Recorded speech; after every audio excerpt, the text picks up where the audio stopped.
Bueno, eh, para reintroducirnos, especialmente a quienes se agregan por primera vez, este es un curso que planificamos desde la pandemia. Todos los martes tenemos cada mes un curso que nos ayuda a conocer y analizar, interpretar un poquito más la Biblia. Y en este caso, este año, con el tema de la sinodalidad y con una propuesta eh, de la Conferencia Episcopal Argentina, de trabajar este año el libro de los Hechos de los Apóstoles, en algún momento, nosotros dijimos, en algún momento no lo vamos a hacer todo el año.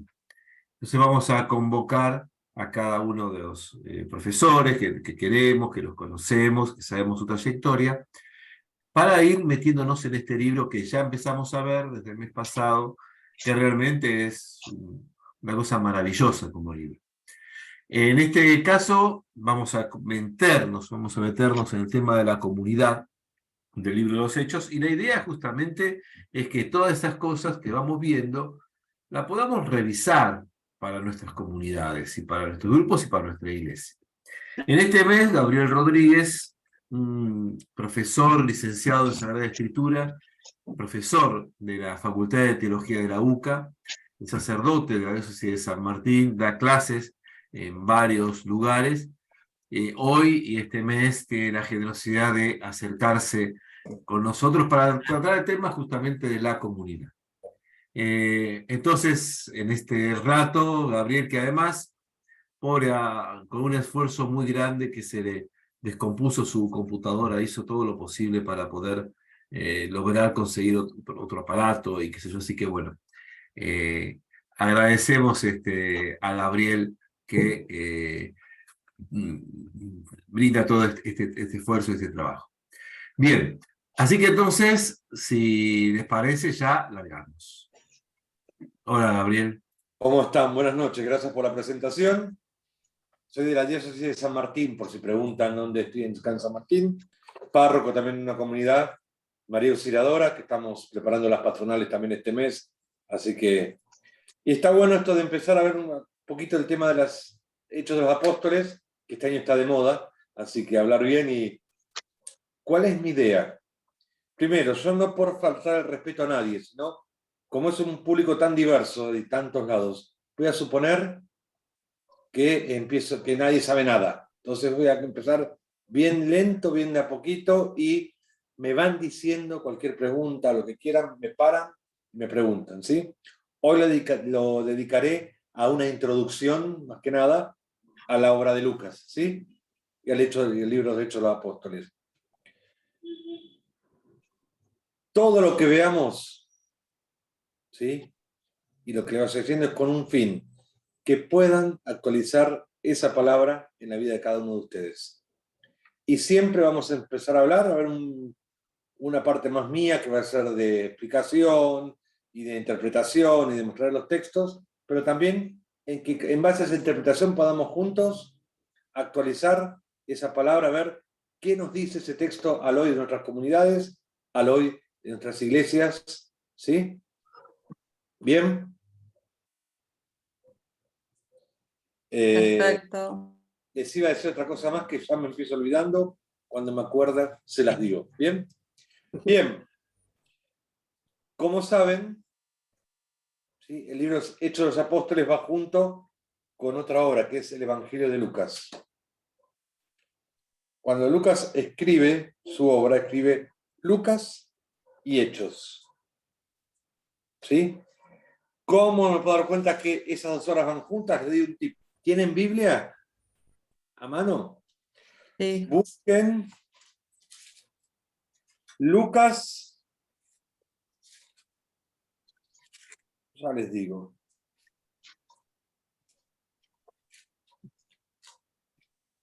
Perdón, yo estoy acá. Lucas, ya les digo. 24, 49.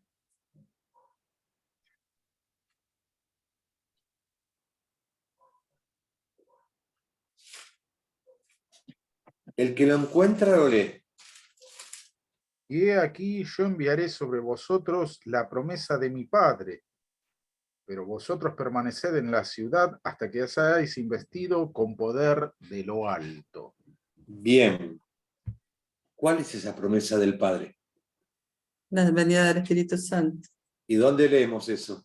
en Hechos, Hechos 1, Pentecostés. 7, 8. Búsquenlo.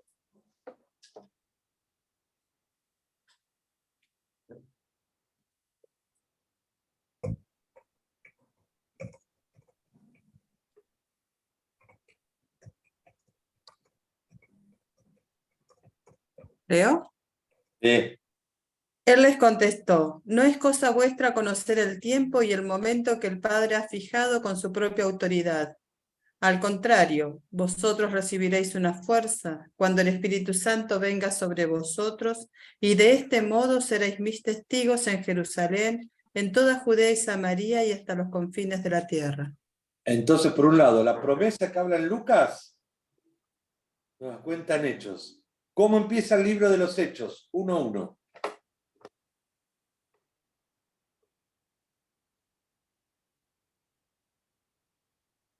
El primer relato que escribí, Teófilo, trato de todo lo que Jesús comenzó a hacer y a enseñar.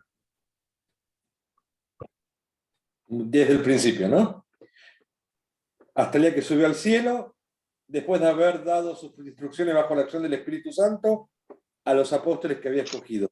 Habla de un primer libro, el Evangelio, que narra todo hasta que Jesús subió a los cielos.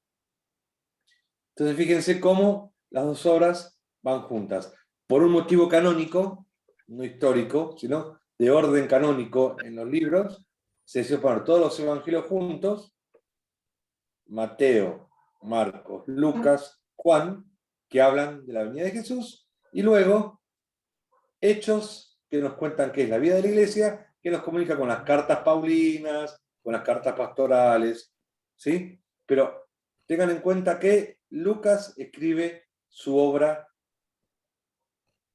completa, que es el Evangelio y Hechos de los Apóstoles. ¿Qué busca Lucas con toda esta obra? Lean Lucas 1:4.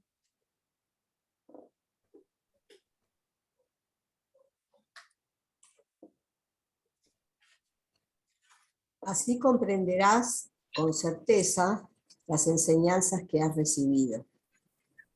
Ah, no, perdón. Lucas 1:4. Los primeros 4 versículos del Evangelio. Ya que muchos emprendieron la tarea de relatar los sucesos que nos han acontecido, tal como nos lo transmitieron los primeros testigos presenciales y servidores de la palabra, también yo he pensado, ilustre Teófilo, escribirte todo por orden y exactamente, comenzando desde el principio. Así comprenderás con certeza las enseñanzas que has recibido. Bien. Primero, le escribo un querido Teófilo. ¿Sí? ¿Quién es este Teófilo? Es una persona que tiene fe, ya con la fe, que quiere profundizar en esa fe. Figuradamente es una imagen de todo cristiano que quiere profundizar en la fe que ha recibido. Lucas escribe su obra con una intención catequética para todo creyente que quiere profundizar su fe. Eso significa Teófilo, amante de Dios.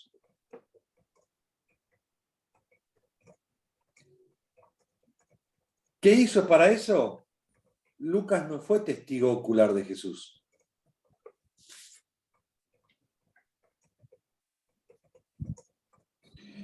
Dice, me he propuesto componer un relato de los acontecimientos que se han cumplido entre nosotros, según nos lo transmitieron quienes desde el principio fueron testigos oculares y ministros de la palabra.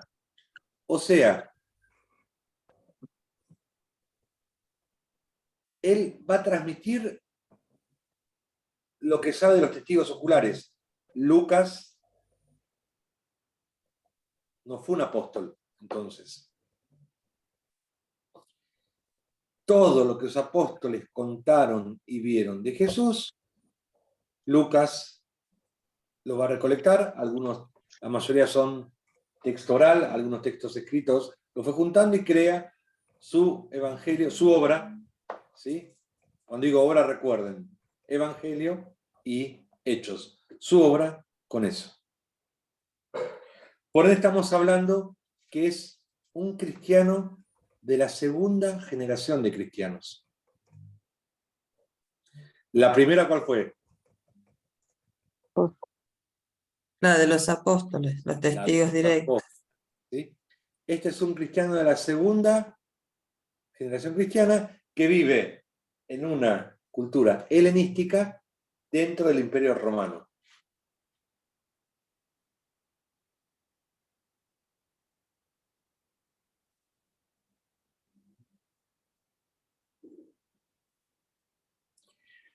Más allá que Lucas concreto fue, que no me voy a perder el tiempo con ustedes con eso porque no vale la pena, por tradición fue el médico que acompañó a Pablo. Sepan que es una persona, un creyente de la segunda generación de cristianos de lengua griega, culto, conocía la traducción griega del Antiguo Testamento. ¿Cómo se llamaba eso? Los 70. Conocía la Biblia de los 70, Septuaginta. la Septuaginta, así el nombre más. Septuaginta. Conocía muy bien esa Biblia, habla con el vocabulario de la Septuaginta, maneja un griego muy, muy elevado, ¿sí? Dentro de todos los evangelistas, el que mejor griego tiene es siempre Lucas. Y le escribe a este Teófilo y hace un relato ordenado. Eso también ya nos habla de algo. Lucas no quiere hacer una historia de Jesús. Es un relato ordenado, dice el texto griego, sobre los hechos.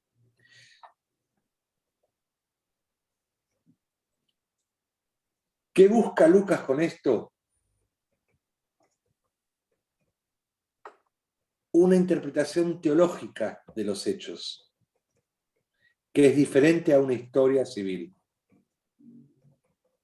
¿Sí? Porque cuando estemos en los hechos, no todo fue histórico.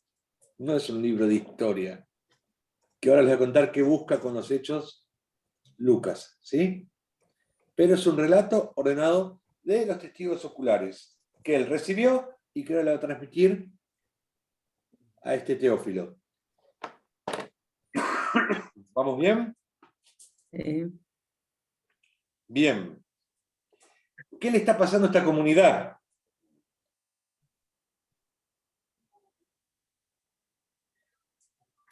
Todo el ímpetu inicial, espero que subimos el chat. Bien. Todo el ímpetu inicial que tenía la primera comunidad, la motivación de haber estado con Cristo, escucharlo, el verlo sufrir, el ver que hizo milagros, el anunciarlo, y la promesa de la vuelta se iba retrasando. El tiempo iba pasando, se murieron los apóstoles, pasó la primera comunidad y Jesús no volvía. Esta comunidad se fue enfriando, fue de a poquito dejando de esperar y se empezó a distraer con otras cosas. Entonces Lucas escribe este evangelio, esta obra, para animar a la comunidad y para que se anime a recuperar todo esto que el tiempo y la espera fue haciendo que se olvide. ¿Sí? Para eso hace imagen, hace memoria de Jesús, de lo que hizo, y también hace memoria de la primera generación, que es el libro de los Hechos, cristiana. A la generación segunda de cristianos les cuenta cómo vivía esa primera generación cristiana. Y acá sí me pongo de lleno en el libro de los Hechos. No crean que vino Jesús, se fue y ya se creó la iglesia. Ya está. La iglesia tal cual como una asociación organizada, como una institución ya organizada, con ministerios, con celebraciones propias, eso se fue dando de a poco. Si no es que Jesús se fue y ya está la iglesia. La primera iglesia que conocemos es la comunidad cristiana. La primera iglesia se vivía en las casas, y eso lo vemos claro en los Hechos. Lucas cuenta en su evangelio que en el templo, Juan Bautista, Zacarías, recibe el anuncio de que van a ser Juan Bautista, el precursor de Jesús. Y poco a poco, una historia que comienza en el templo, termina en las casas de las comunidades cristianas. Entonces el tema de la casa y la comunidad que se reúne en la casa, en los Hechos es fundamental.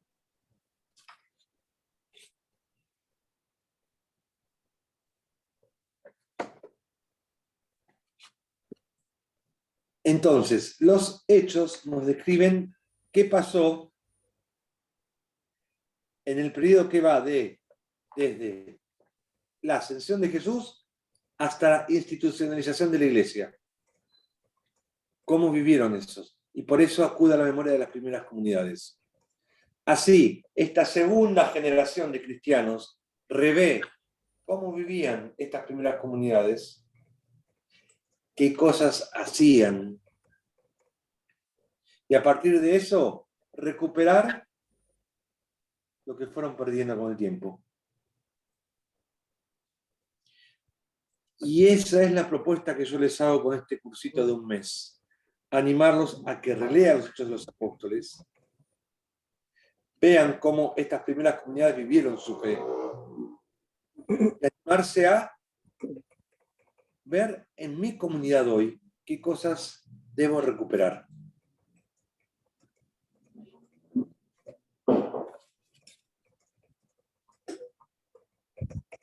¿Bien?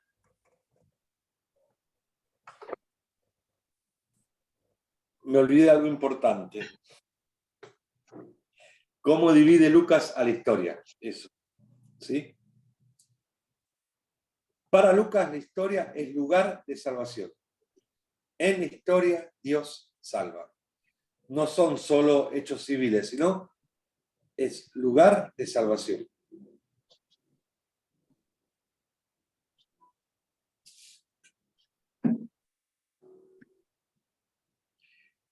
¿Y qué alcance tiene esa salvación? Universal. Llega a todos. Especialmente a los más débiles y pecadores. Por eso en Lucas van a encontrar al hijo pródigo, van a encontrar el rico y Lázaro del pobre. Esa misericordia de Dios que se extiende inclusive a los más pobres y a los marginados. A las mujeres, el rol especial que las mujeres cumplen en toda la obra de Lucas también. ¿Cuándo empieza esta historia? Se divide en tres partes. La historia de la promesa, todo el Antiguo Testamento hasta Juan el Bautista. Esa es la primera parte. La etapa del cumplimiento, la vida de Jesús, ¿sí? Jesús en la tierra cumple todas las promesas del Antiguo Testamento, y luego la tercera etapa, la misión, la vida de la iglesia. ¿Qué pasó con estos creyentes una vez que Jesús ascendió al cielo? ¿Qué une a esas tres etapas? Una persona. ¿Quién es? ¿Quién es esta persona que guía y conduce toda la historia, en todas las etapas? ¿Cómo, Hilda? El Espíritu Santo. El Espíritu Santo es el gran protagonista de toda la obra. Fíjense que en todo Lucas va a tomarse el trabajo de poner guiado por el Espíritu Santo los inspiró para.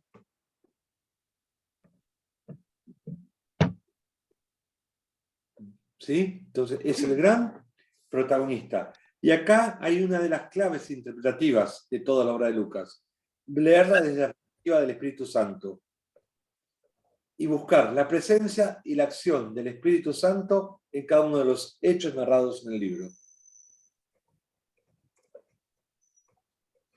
Y para mí es la principal clave de interpretación, clave hermenéutica. Hermeneuo es interpretar. Para mí es esta.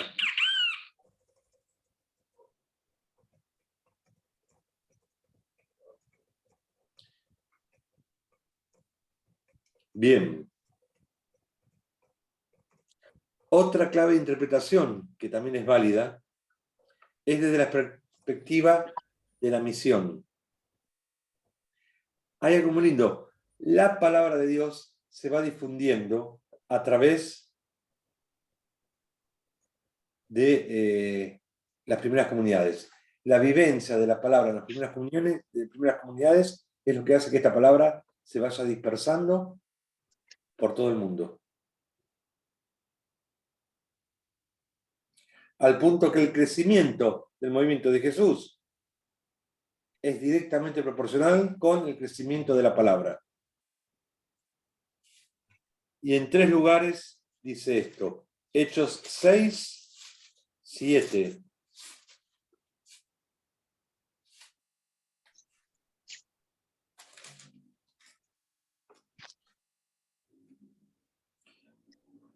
La palabra de Dios se extendía, el número de discípulos aumentaba mucho en Jerusalén. ¿Sí? Hechos también, les paso las citas para 6, 7 es una, 12, 24 es la otra, y la última es 19, 20. En los 3 figura que esta palabra de Dios se iba extendiendo.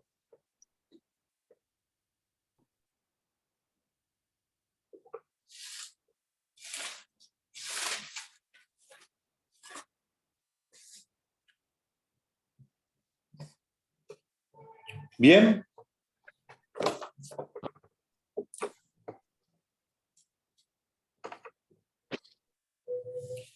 Y la última es leerla desde la perspectiva de las pequeñas comunidades. Lo que les dije hace un ratito, es en las primeras comunidades donde se vive la palabra de Dios.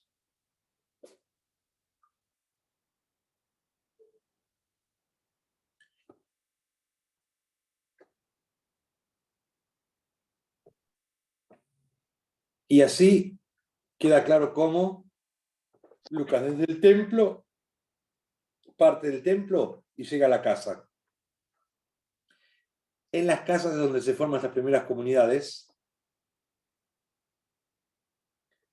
y estas primeras comunidades son las que hacen presente la palabra de Dios en las ciudades, en la cultura. Fíjense que Pablo, siempre donde va, busca una casa donde reunirse. De hecho, una de las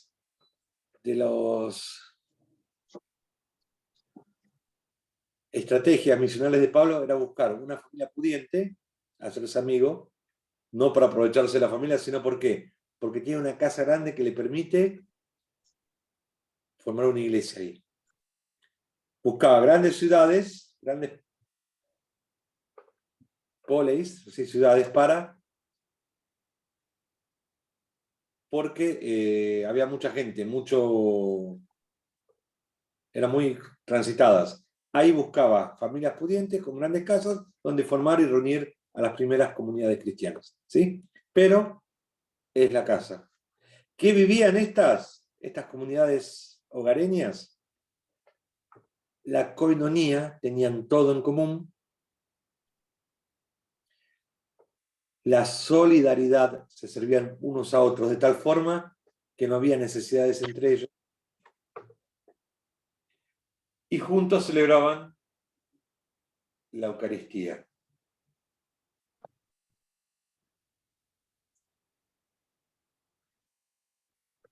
Yo creo que para interpretar y profundizar en la sinodalidad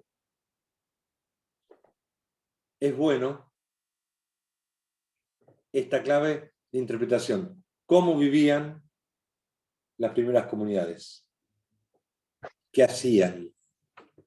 De hecho, cuando veamos Hechos 2 y Hechos 4 vamos a ver bien eso. Cómo vivían las primeras comunidades. La koinonía, todo era en común. La solidaridad, algunos lados hablan de diaconía, del servicio de los unos a los otros. Y la fracción del pan o la Eucaristía. Y la enseñanza de los apóstoles, me estaba olvidando de eso. La memoria de Jesús. Todo lo que los apóstoles dijeron e hicieron.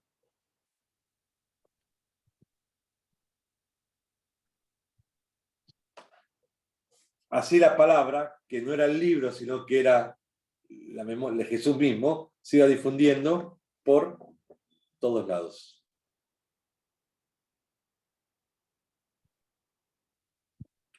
¿Bien?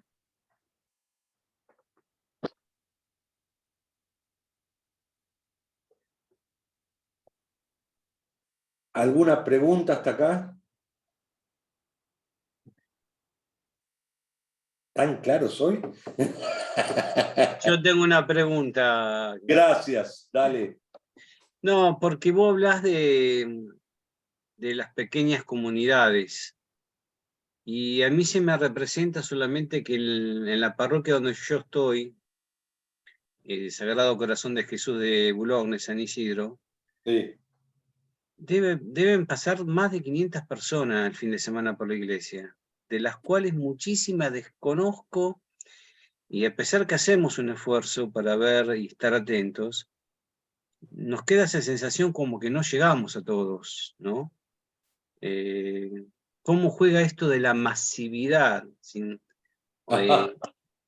¿No? Lo que Por pasa ejemplo, es difícil porque al principio no era masivo el cristianismo. claro. No estaba tan difundido como lo tenemos hoy. Yo tenía un cura que me decía, un cura amigo, me dice, Gabriel, de uno en uno. Yo voy a esta persona. Esa persona irá a otro y así lograr la masividad. Pero de uno en uno. Tenés todo... en ese aspecto yo rescato mucho el tema de las comunidades eclesiales de base. Volver a esto. A las pequeñas comunidades y desde ahí empezar a forjar el evangelio, es recuperar eso. A veces en la masividad se pierde. O no sé, algo sencillo. Te digo un gesto humano lindo. En las celebraciones eucarísticas, ¿quién recibe a las personas que vienen? Bienvenidos, ¿cómo te llamás? Qué alegría. Ahí tienes un gesto de incorporación a la comunidad y te da una oportunidad de conocer a las personas y vas generando esto de vínculo y comunidad. Se me ocurre, pero por ejemplo, bueno, pero eso cuando veamos los textos, la idea es que pensemos todo eso más adelante. Pero acá sí nos metemos llenos en la sinodalidad, ¿sí?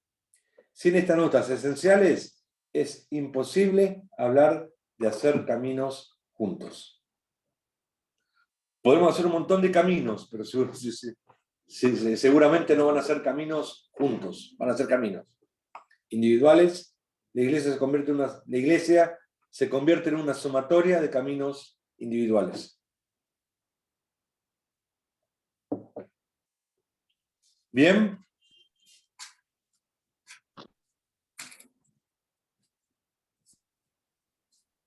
Entonces Lucas, en esta parte, decía, en la tercera etapa de la historia de la iglesia, la etapa de la misión, es que aparecen los hechos de los apóstoles. Desde que Jesús ascendió hasta ver cómo la palabra llega a los confines de la tierra. Y tenemos dos grandes ejemplos, tres en realidad.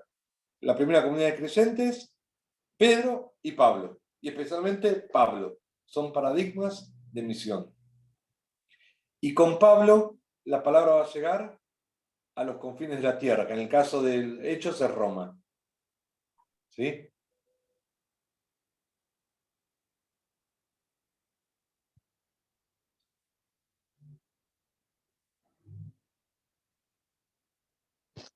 cómo se va expandiendo esta palabra. Fíjense, Hechos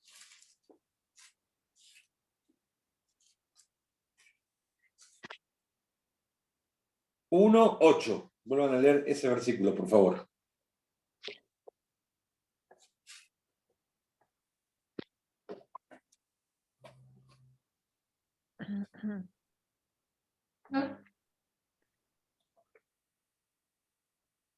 Pero recibirán la fuerza del Espíritu Santo, que vendrá sobre ustedes, y serán testigos míos en Jerusalén, Judea y Samaria, y hasta el confín del mundo.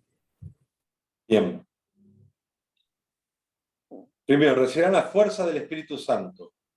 Ahí aparece el protagonista. Serán mis testigos en Jerusalén, Judea, Samaria y a los confines de la tierra. Jerusalén, las primeras comunidades, capítulos 1 al 5. Pentecostés, la comunidad apostólica, Hechos 2.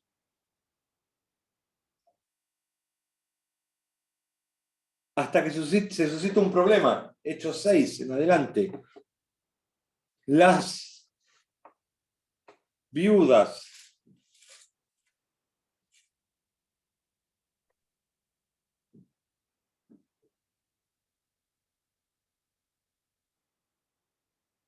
como dice el texto,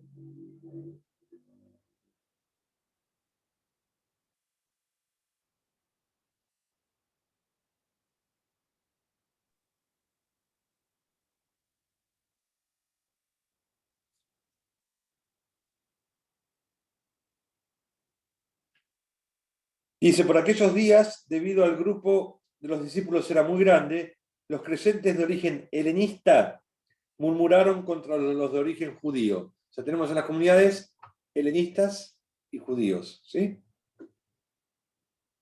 Porque sus viudas, o sea, la del grupo helenista, no eran atendidas. El grupo de los judíos está representado por los 12. ¿Y qué deciden? Nombrar a los 7 diáconos.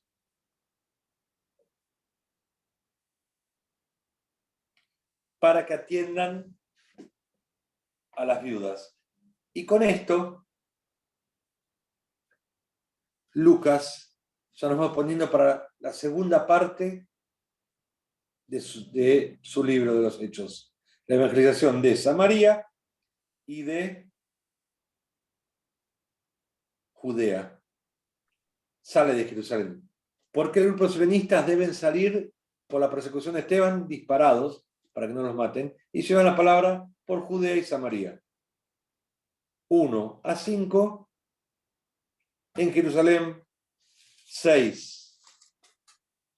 Yo lo extiendo, van a encontrar unas Biblias que van hasta el 12-13, yo lo llevo al 15.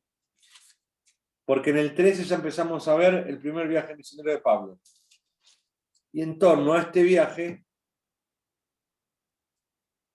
es que se suscita un problema. Empiezan a ingresar en las comunidades de creyentes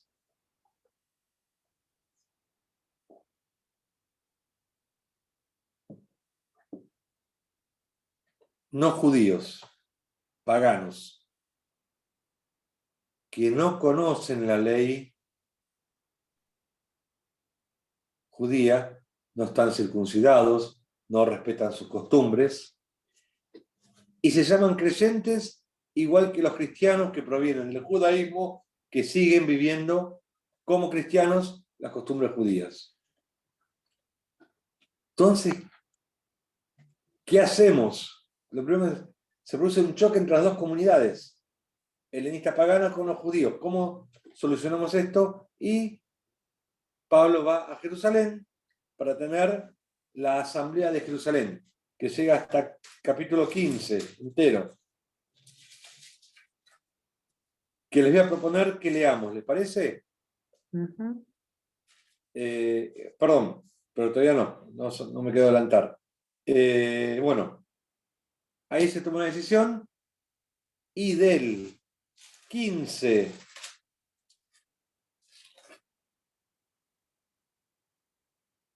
36 hasta el final, la tercera parte donde vemos todos los viajes, el segundo, tercero viaje de Pablo y viaje a Roma de Pablo. Con eso la palabra llega a los confines de la tierra. Hasta el capítulo 28. Entonces, en Hechos 1:8 tenemos el plan de todo el Evangelio. Jerusalén, Judea, Samaria y confines de la tierra. Jerusalén los apóstoles, Judea y Samaria, el grupo creyente helenista. Y en tercera parte, el gran protagonista es Pablo con sus viajes misioneros, que lleva la palabra hasta los confines de la tierra. ¿Ven esa dinámica? ¿Alguna pregunta?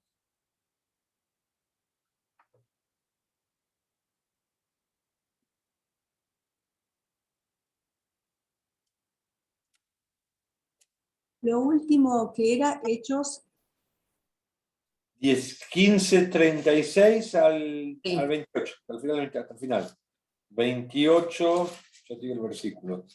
Hasta el final del 28. Los viajes misioneros de Pablo y con ellos la palabra llega a los confines de la tierra.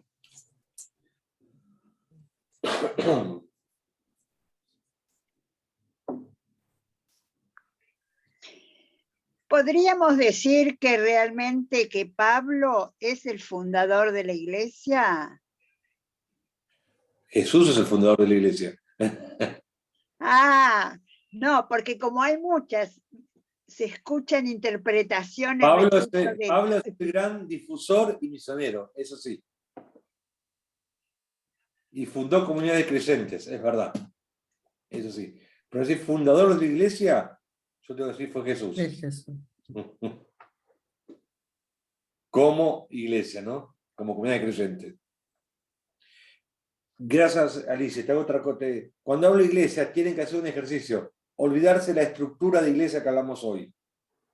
Con sacerdotes, obispos, diáconos, laicos, ministros ordenados, ministerios diversos, como diócesis, comunidad de creyentes. Iglesia, personas creyentes que se reunían asiduamente en una casa a celebrar la fe.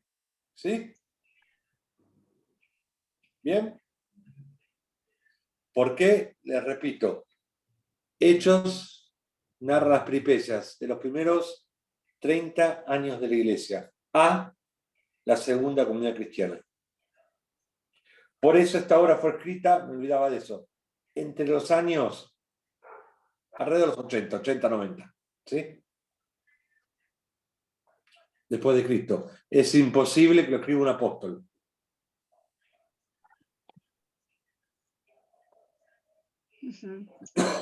¿Sí? Ya los apóstoles hace bastante habían sido martirizados.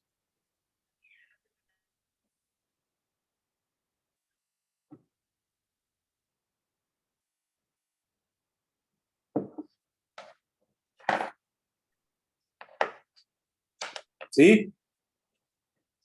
Bien. Ahora sí me gustaría que leamos texto, porque así no hablo yo. Busquen Hechos 15 y les explico. Y para que vean, Hechos 15, cómo Pablo sí tiene hechos históricos, pero no es una historia lo que escribe. Que veamos esa diferencia, doble está bueno. Lean Hechos 15 y después cuando terminen de leer, me cuentan qué pasa. Todo el capítulo 15.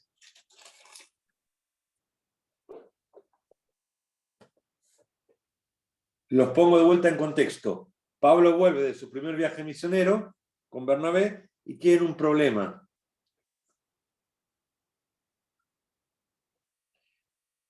Ingresa a la comunidad de creyentes cristianos paganos. hasta ese momento los creyentes cristianos eran de origen judío, vivían la ley judía. Como cristianos seguían respetando el Shabbat, el descanso sabático, la circuncisión, ciertas reglas alimenticias.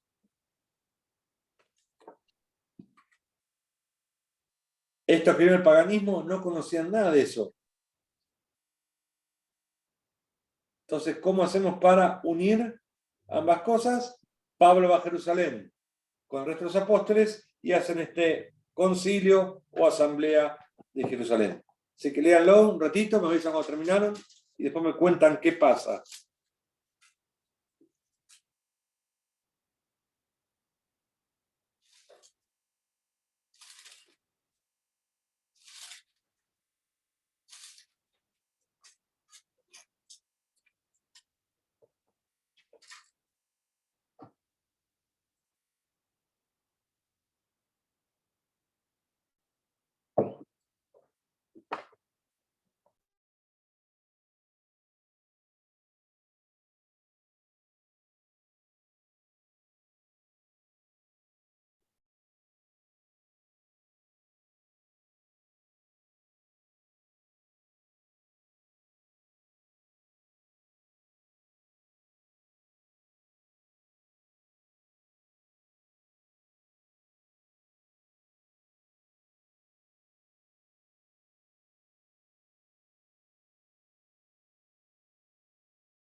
¿Quién se anima? Muy bien. Retomamos a la grabación. ¿Quién se anima a contarnos qué cuenta el capítulo 15? ¿Cuál es la problemática? ¿Qué dice uno? ¿Qué dice el otro? ¿Cuento? La que quiera, dale. Bien. Van un grupo de judíos a Antioquía y predican la necesidad de la circuncisión siguiendo la ley mosaica para salvarse. Teniendo en cuenta que los destinatarios no son judíos, provoca eso una agitación. Entre ellos se encontraban Pablo y Bernabé que volvían de su misión. Entonces la iglesia de Antioquía envía a Pablo y a Bernabé a Jerusalén para saldar esta cuestión. Y cuando llegan... Perdón. ¿Saben de qué Antioquía, no? Sí, en la parte... Hay dos Antioquías, de Siria al norte de Israel y de Pisidia en la parte de Grecia, por ese lado. Bien, esta es Antioquía de Siria. Bien, al norte de Israel. Dale. Bien, se reúnen entonces, son recibidos por los apóstoles y los presbíteros de Jerusalén, y ahí un grupo de la secta de los fariseos también sostiene lo mismo que este grupo que había ido a Antioquía a predicar la circuncisión, a favor de la circuncisión. Entonces se provoca otra vez una discusión, y en este caso vuelven a reunirse los apóstoles y los presbíteros para ver qué decisión se tomaba. Pedro va a hacer un discurso defendiendo la postura de que los gentiles no deberían, que en realidad no es la ley de Moisés lo importante, sino la gracia de Dios, ¿no? Bien. Y bueno, entonces se escucha el testimonio que dan Bernabé y Pablo respecto a las conversiones que tuvieron entre los gentiles. Y después va a ser Santiago el que va a dar a conocer la decisión que se toma, ¿no? ¿Te acordás qué había hecho Pedro, qué le había pasado a Pedro? Claro, Pedro había bautizado a Cornelio. Pedro, Era el primer gentil que... tuvo el Sí. Espíritu Santo de haber bautizado a un pagano, Cornelio, en su casa, habla en favor de la gracia, ¿sí? Del bautismo de los paganos. Y pone de ejemplo a Pablo y Bernabé. Muy bien. Y después aparece Santiago, Sí. Santiago, el otro responsable. El presidente. De la comunidad. ¿Y qué dijo? Santiago, ¿qué sostiene? Que no deberían imponérsele la circuncisión. Solamente que se Solamente que no coman la carne. Tres cosas: que se abstenga de toda contaminación, Sí. de idolatría, de los matrimonios ilegales y de comer animales estrangulados y de la sangre, ¿sí? Eso es lo que va a pedir Santiago Lomiño. ¿Qué va a pasar? Y se van a poner de acuerdo. Bueno, se les va a exigir esto, nada más que esto. ¿Esas son las leyes noaídas? ¿Las leyes de Noé? No, son otras más, pero sí, pero tienen que ver con esto, pero no. Y en realidad, a ver, cuando un cristiano se quiere convertir al judaísmo, tiene todo un proceso, ¿sí? Y no le imponen toda la Torá de una, todas las leyes, sino son las noágidas, que son algunas. Pero la idea es esa, no, la idea sí es eso, de a poquito. Bien.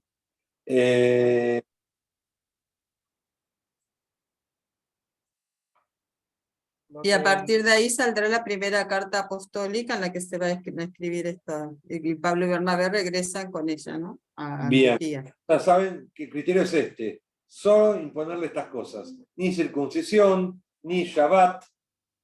Simplemente para poder convivir con los cristianos de origen judío, abstenerse de toda contaminación, idolatría, matrimonios ilegales, no comer la carne de matrimonio de animales estrangulados y alejarse de la sangre. Bien. Padre Gabriel. Sí, Diego. ¿Qué tal? Yo también estaba viendo, ¿no? ¿No es cierto que este capítulo nos muestra un poco cómo ante una situación o ante una problemática, alguna duda, acuden, ¿no es cierto?, a quienes tienen esa autoridad dentro de la iglesia, ¿no es cierto? Sí. Suben a donde están los apóstoles, ¿no es cierto? Y a partir de ahí, a partir de ellos, ¿no es cierto?, sale como decir, esta carta apostólica, ¿no? No es que toman la decisión así nomás por, digamos, de forma libre, ¿no? Hacer lo que uno quiere. Eso es sinodalidad. Exactamente, justo que estamos... Presentar el problema existente ante la iglesia y juntos decidir tomar la decisión. cómo manejarse.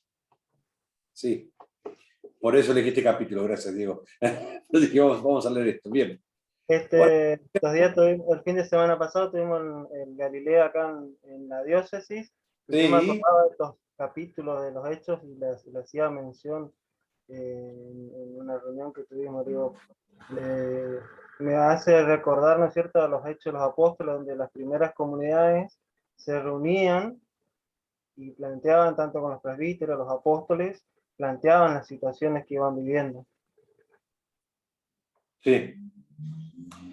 Y lo vamos a ver también cuando veamos Hechos 4, cuando Pedro son liberados de la cárcel. Lo primero que hacen, van a la comunidad a contarle lo que les pasó, a lo que el Espíritu hizo en ellos. O sea, toda referencia es a la comunidad, siempre. De la comunidad parte todo. Bien. ¿Alguna otra duda?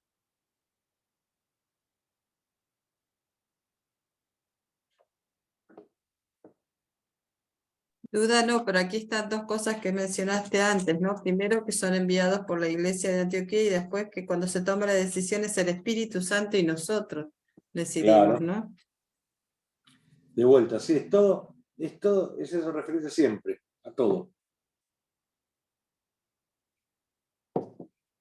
Y sí, porque ellos eran judíos, así que tenían que, o sea, es lo mismo que para un cristiano si queremos, no sé, entrar en la religión judía, hay que ver cuántas cosas que nos piden. Entonces, ellos eran todos judíos, respetaban Claro.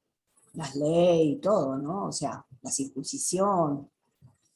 Creo que debe haber sido bastante difícil, ¿no?, para ellos. Bien. Yo les cuento algo ahora para que sepan. ¿Sí? En el caso de los Hechos, más la vida de Pablo, cuando relata, la fuente de la vida de Pablo tenemos dos fuentes, Hechos y las cartas paulinas. ¿Sí? Muchas cosas coinciden y otras no.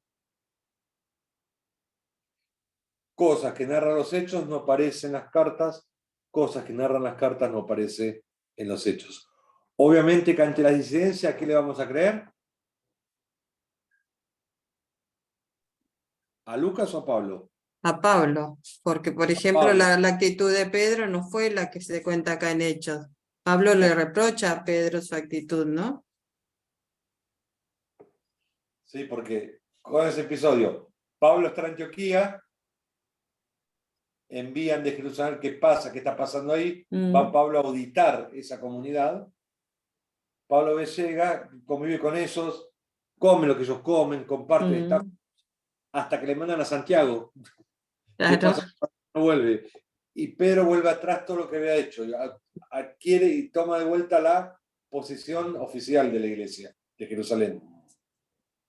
Eso Pablo jamás se lo perdonó. Le dice Claro, todo. se lo reprocha. Y jamás se lo perdonó. De hecho, fíjense, cuando Pablo nombra está escribiendo, dice, los apóstoles y Pedro. Pedro siempre para el final. Siempre está relegado.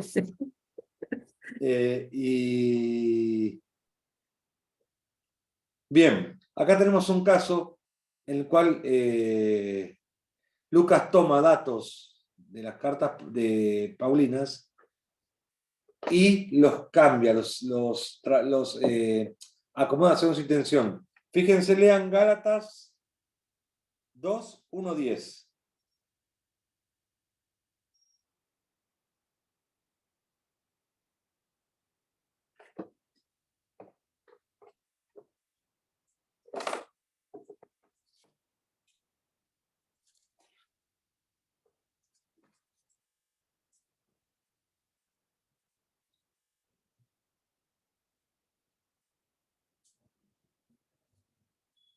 ¿Leemos?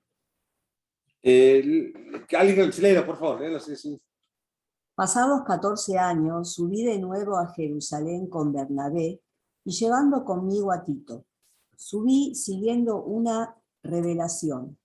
En privado, expuse a los más respetables la buena noticia que predicaba a los paganos, no sea que estuviera trabajando o hubiese trabajado inútilmente. Pero ni siquiera a mi compañero Tito, que era griego, le obligaron a circuncidarse. A pesar de los falsos hermanos que se infiltraron para coartar la libertad que tenemos gracias a Cristo Jesús y reducirnos a la esclavitud. Yo no cedí un momento ni me sometí, porque tenía que mantener para ustedes la verdad de la buena noticia. En cuanto a los respetables, hasta qué punto lo eran no me importa, porque Dios no hace diferencia entre las personas. Ellos no me impusieron nada. Al contrario, reconocieron que se me había confiado anunciar la buena noticia a los paganos. Así como Pedro fue confiado el anuncio a los judíos, porque el mismo Dios que asistía a Pedro en su apostolado con los judíos, me asistía a mí en el mío con los paganos. Entonces Santiago, Cefas y Juan, considerados los pilares, reconocieron el don que se me había hecho. Nos estrecharon la mano a mí y a Bernabé, en señal de comunión, para que nosotros nos ocupáramos de los paganos y ellos de los judíos. Solo pidieron que nos acordáramos de los pobres, cosa que siempre he tratado de cumplir. Seguir leyendo el tema del enfrentamiento de Pedro y Pablo, seguir leyendo. Hasta al final.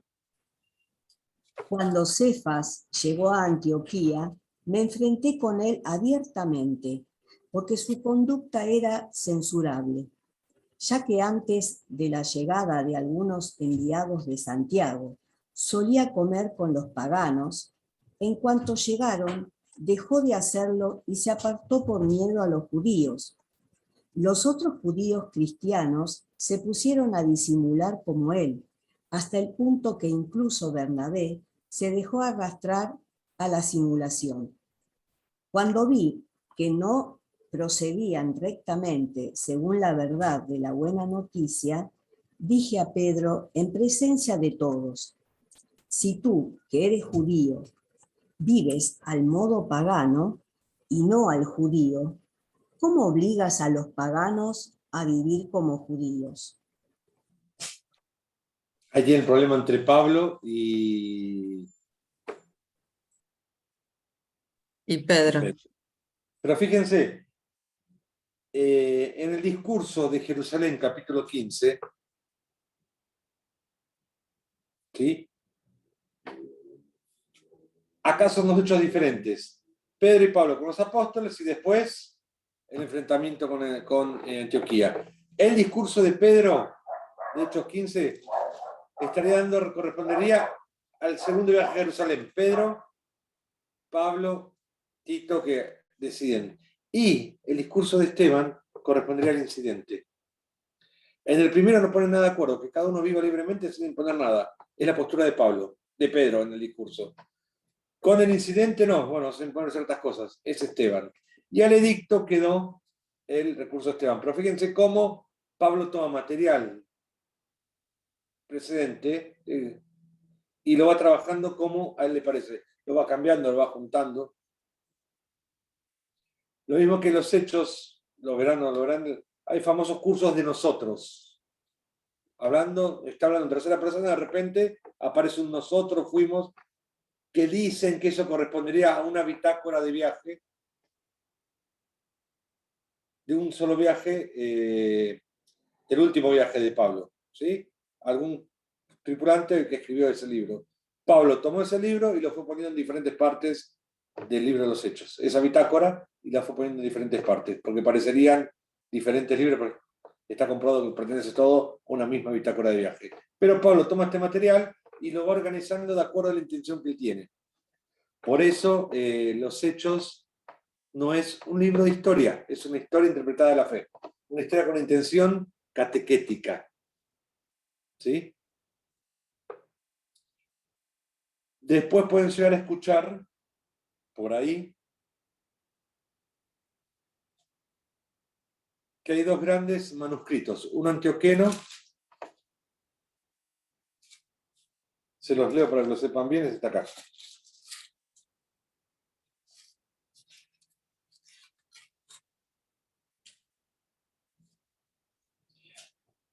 Perdón, uno alejandrino y otro occidental, ¿sí?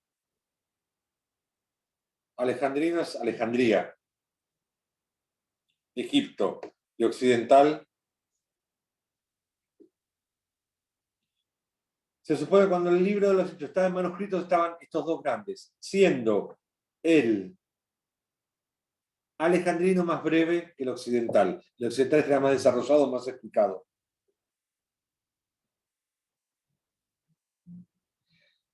Hay un principio. El texto que tenemos en la Biblia de hoy correspondería más a ese texto alejandrino.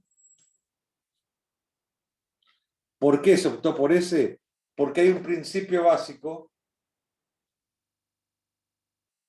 de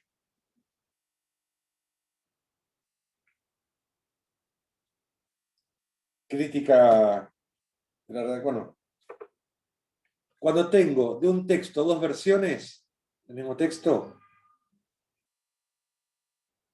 una más larga que la otra, lo más probable es que la más corta sea la original. ¿Por qué? Es más fácil pensar que el texto fue desarrollado o que fue abreviado. El desarrollo implica explicación, implica añadir cosas. Entonces es más lógico pensar, esto lo han desarrollado, a pensar que lo fueron cercenando. ¿Sí? Entonces son los dos manuscritos originales que tenemos más famosos del libro de los Hechos, es el alejandrino y el occidental.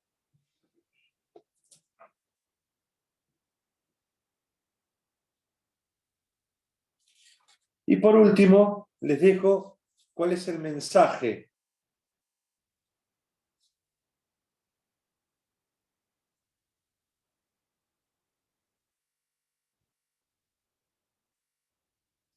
tengo que tener tres cosas claras. La primera es, disculpen un segundito que tengo un perro que está ladrando, lo voy a centrar para que no moleste. Perdón.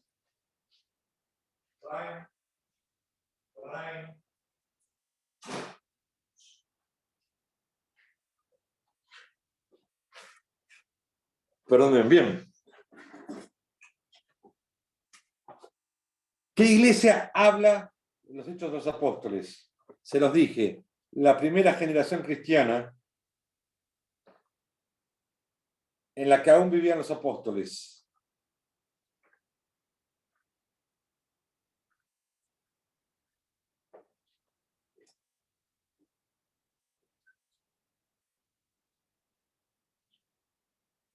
Que si compramos esto con las cartas de Pablo, hay muchas coincidencias, entonces eso avala la historicidad de los Hechos de los Apóstoles. Entonces, por un lado la iglesia que nos habla, por otro lado,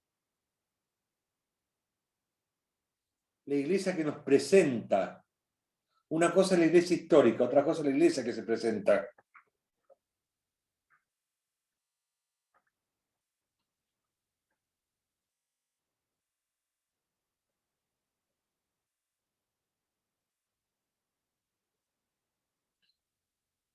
San Pablo nos sigue al pie de la letra las iglesias apostólicas. Material lo va, como vimos en Hechos 15, lo va transformando y lo va trabajando de acuerdo a su intención catequética.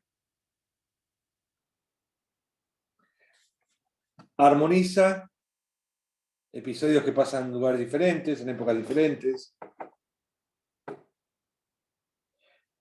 Es interesante en la iglesia que presenta los resúmenes de la vida comunitaria. Hechos 2 y Hechos 4 son los textos que veremos el martes que viene.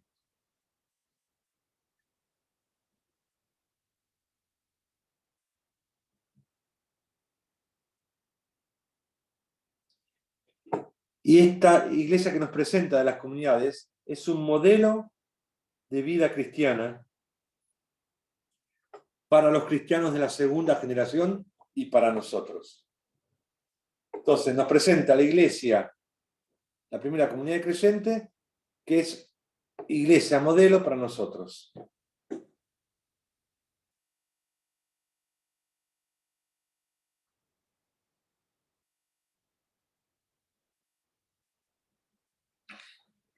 ¿Y a qué iglesia se dirige? La iglesia que cuenta, la iglesia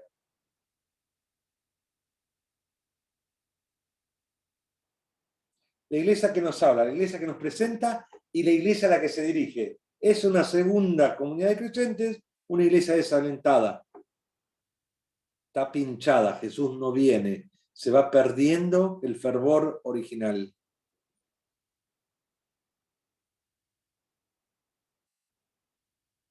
Por eso Lucas nos presenta las misiones paulinas, como en ese imperio romano de cultura griega que ellos viven, como Pablo va fervorosamente anunciando la palabra, creando comunidades, cómo esa palabra va creciendo, se va diseminando.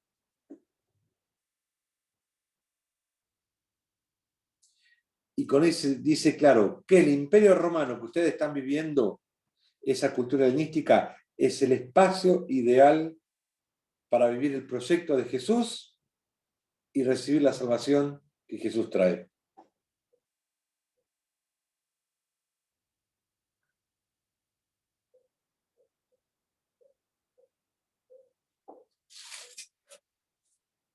Con esto, Pablo, ¿qué nos quiere decir? ¿Qué es la iglesia y para qué está la iglesia? Es muy linda la definición que Pablo da de iglesia. Comunidad de creyentes guiados por el Espíritu Santo. ¿Cuál es el fin? Dar testimonio de Jesús desde la experiencia de fraternidad.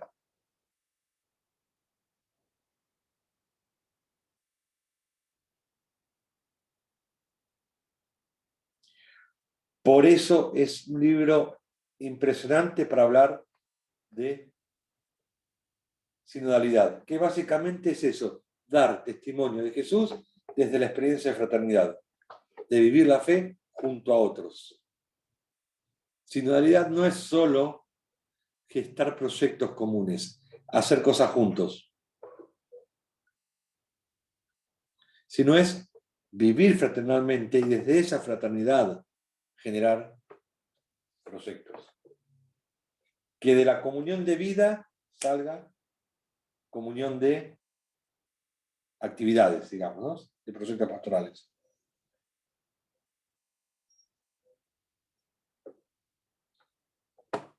Muy bien. Y estos últimos 15 minutos yo ya hablé mucho. ¿Alguno quiere comentar algo? ¿Quiere decir algo? ¿Repreguntar algo? Quedan estos 15 minutos. Y no los aburro más hablando.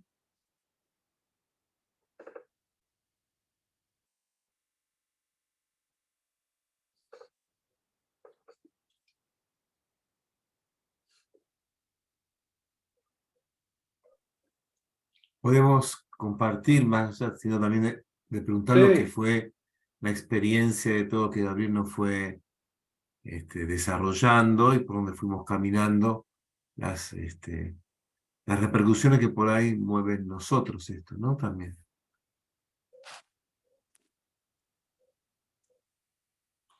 Por favor, de a uno, porque si no, así no lo entiendo. Yo sí tengo pensaba, ¿no?, lo que puede significar para un hombre adulto circuncisarse, ¿no? En un momento donde no había antibióticos. O sea, una cosa de recién nacido, y otra cosa distinta se me ocurre pensar a los 20, a los 30, a los 40, ¿no? Y que eso evidentemente jugó un papel ahí, ¿no? Porque era como agarrarse una infección seguro. Y quién sabe si no se iba la vida con eso, ¿no? Sí, Y creo que Pablo de alguna manera eso lo percibió, ¿no? Se me ocurre pensar, ¿no? Bueno, era lo que quería comentar. sí, lo que pasa también tiene que ver mucho con el tema de la teología de Pablo. Para Pablo la salvación es gratuita, no hay que hacer nada. Para el judío era, si vos no te circuncidás, como lo hizo Abraham, no te salvás. Entonces, la misma circuncisión iba en contra del evangelio que él predicaba. Entonces, era difícil. Él a estos griegos les habló de la libertad, de la libre elección, de la gracia, de la salvación, de la justificación gratuita. Se van con los creyentes de Jerusalén. Ah, no, si no están circuncidados no se salvan. Entonces, por ahí pasa el choque. Más allá de lo sanitario, que sí es verdad, era un riesgo. Pero por ahí va el choque. Que es todo como, hoy en día, llegado hoy en día, te diría, cómo asumir lo diferente. Hoy en día tenemos realidades también diferentes como cristianos que no estamos acostumbrados. Y son realidades que también se dicen creyentes. Y dicen estar salvados por Dios como nosotros. Ah, pero si no cumplen nuestra categoría no se salvan. Te puedo meter todo el tema del género si quieres ahí adentro. Que venga un chico, una chica trans y te diga: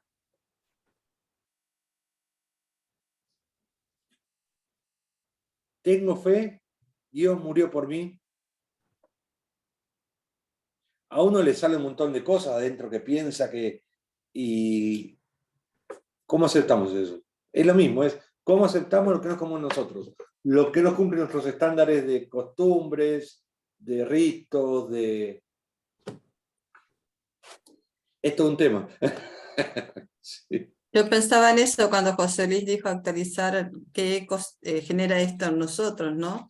Que no será la circuncisión hoy, pero tenemos tantos ritualismos, tantas imposiciones que les queremos dar a aquel que quiere acercarse a la fe, que en lugar de acercarlo lo alejamos, ¿no? Claro. Trabas, obstáculos, no solamente en la cuestión de género, sino en todo, en muchos sentidos, ¿no? Que les cerramos la puerta en lugar de integrarlos a las comunidades. No se trata. Totalmente. Entonces, me parece que esta comunidad, que es Modelo, la primera comunidad que es tan modélica, ¿no? Nos tiene que hacer reflexionar respecto a cómo estamos viviendo nosotros la misión de la iglesia, ¿no? Y no se trata de cantidad de personas, sino de el cambio de actitud en las personas, ¿no? Para llevar el mensaje de Cristo, para que no sea ese Cristo dormido, ¿no? Porque esto de la comunidad desalentada, y uno lo ve con frecuencia, no es algo de que pasó con la segunda comunidad cristiana, nosotros también podemos representarnos ahí, ¿no? Claro. ¿Qué mensaje estamos dando desde Cristo? Si es un Cristo vivo, es un Cristo dormido, ¿no? Alguien que está en otro lado, alejado y que no hace carne en nuestra vida, ¿no? ¿Cómo son nuestras comunidades? Si realmente hacen crecer la palabra de Dios o si la duermen, ¿no? Exacto. Por eso tenemos que salir para escuchar a la gente, a ver qué es lo que necesita, qué es lo que cree, ¿no? Tenemos que escuchar nosotros. Primero al espíritu, después al que quieras. Me parece que va por ahí. Dejarnos ser más dóciles. Sí, claro, por supuesto. Pero Noemí, salir, pero juntando con lo que dice Norma y Abril, salir y dejar entrar. Claro, sí, por supuesto. Parece que va a salir y dejar entrar. Sí. Y salir con los que dejamos entrar o no dejamos, no sé, pero salir y dejar entrar. Creo que eso es importante. Justamente en este último pasaje de Gálatas, ¿no es cierto? Pablo va a exponer, pero primero con una revelación divina. Entonces vemos que hay una oración de por medio. Él va a exponer a ver si lo que él está enseñando realmente está bien, y lo expone justamente a a los apóstoles, no a cualquiera. Muchas veces también suele pasar, como se relacionaba con la reflexión anterior, de que no es enseñar cualquier cosa ni hacer cualquier cosa, sino que justamente enseñar el verdadero evangelio, ¿no? Jesús mandó a bautizarnos, mandó a circuncidar, entonces para que seamos miembros de esta iglesia, ¿no es cierto? Somos todos los bautizados. Y yo veía, ¿no es cierto?, lo que decía el padre Gabriel cuando recién me uní, y también lo veo y es algo que yo lo propuse en una asamblea parroquial, es que alguien, o sea, todos los domingos está un movimiento distinto a cargo de la liturgia. Bueno, que alguien se haga a cargo de recibir a la gente, de recibir a los hermanos. Uno va, yo lo veo en los templos evangélicos, porque acá a la vuelta de mi casa debo tener como 4 templos evangélicos, y siempre hay un hermano con una Biblia y así recibiendo a la gente. Bueno, a pesar de que estén, digamos, medio descarriado, ¿no?, en su doctrina, pero hay cosas que lo hacen bien, y eso de recibir a la gente habla muchísimo. Yo esta tarde fui a una capilla que me queda acá a 6 kilómetros, en un paraje, es una zona rural, y también de catequesis en otra capilla que me queda a unos 3 kilómetros. Bueno, ustedes se darán cuenta la alegría de esas personas que viven, cada casa está más o menos a 1 kilómetro de distancia, 2 kilómetros de distancia. Y llegar con el cuadro de la patrona, nuestra patrona que es la Virgen de la Asunción, llegar con ese cuadro y decirle, buenas tardes, soy catequista, vengo a traerle la Virgencita, y esa gente tiene una felicidad de que alguien de la iglesia se acerque, de que alguien ¿Dónde de es la que iglesia vivís? vaya. En qué lugares, Diego? Corrientes. Esto es la Cruz Corrientes. En la Cruz. En la Cruz. Sí. Yo Y es soy el una- curita brochero. Mm. hoy, mire, hoy la hermana me presenta allá en esa capilla que fui, no me conocen. Entonces todos me miraban así porque yo estaba en el grupo de WhatsApp, pero no sabían quién era yo. Entonces cuando voy, le preguntan así como a escondidas, ¿quién es? Y le dicen, él es el padre Diego. Y todos me miraron así. Yo, le digo, no, yo soy catequista, le digo. Pero, o sea, compartir esta experiencia con ustedes, porque para animarlos, porque hay mucha gente que necesita de nosotros. A veces una vecina, un vecino, ¿no?, que le llevemos Sí, un mensaje de esperanza Claro. y ese caminar juntos, ¿no? No que sean allá alejados y que nadie se interese de esa gente. Qué bueno. Sí. Es eso. Fíjate, 3 kilómetros y 6 kilómetros para dar catequesis. Tremendo. Sí.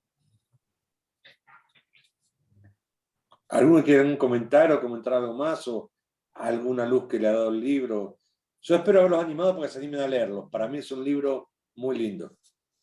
Toda la Biblia está buena, pero el Hechos de los Apóstoles, diría una hermana mía evangelista, es especial, dice siempre, que es santiagueña, me dice, todo por eso, cuando Colín dice, es especial. Bueno, este libro es especial.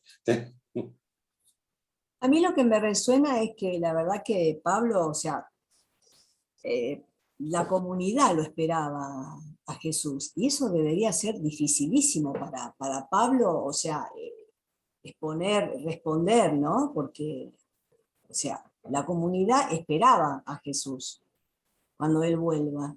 ¿Y cómo siguen? O sea, para mí, ¿no? O sea, como dice Pablo, el Espíritu Santo es el que te levanta y es el que puede todo.